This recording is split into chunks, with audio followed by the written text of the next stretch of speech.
I'm Richard Dawkins. I read zoology at Oxford.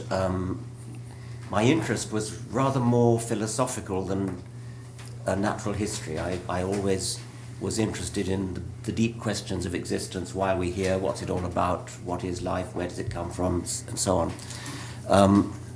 Most of my, well, I think all but one of my books has been about evolution, probably for that reason.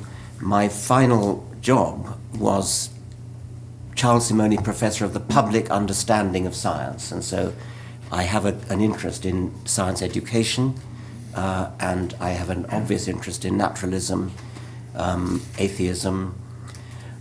If you ask me what would make me change my mind, I would like to be able to say that it would be possible to change my mind about naturalism itself.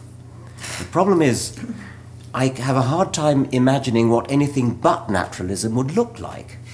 And presumably the opposite of naturalism is supernaturalism. How could you even conceive of demonstrating supernaturalism?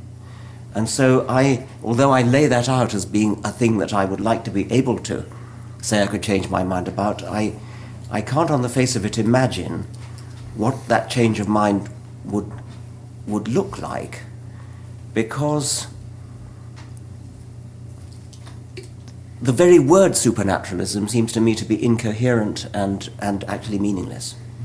If you end up changing your mind about that on the basis of this meeting, you have failed dramatically. Well, yes.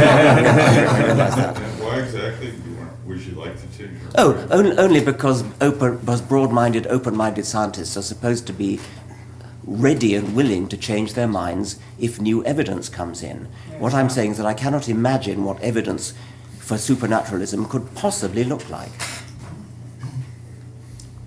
So if the angel with the flaming sword comes down, you're going to say... Well, that's obviously the question. Was it Dennett Right. suggested that if you could sequence the back of a nucleotide sequence, and it said the translation was, Sure. I made this God. Yeah. No, I mean, that's the obvious one, and I've even written about that. But the problem with that is it's far more probable to be a hoax. Not a hoax, but nowadays especially. Yeah. I mean, Craig Venter's genome in his bacterium actually says this was made by C. Venter, and if not by anyone on Earth, I mean, it seems to me that Crick and Orgel's speculation about directed panspermia and therefore a signature from outer space is far more probable than anything supernatural, because supernatural, I mean, what could it mean?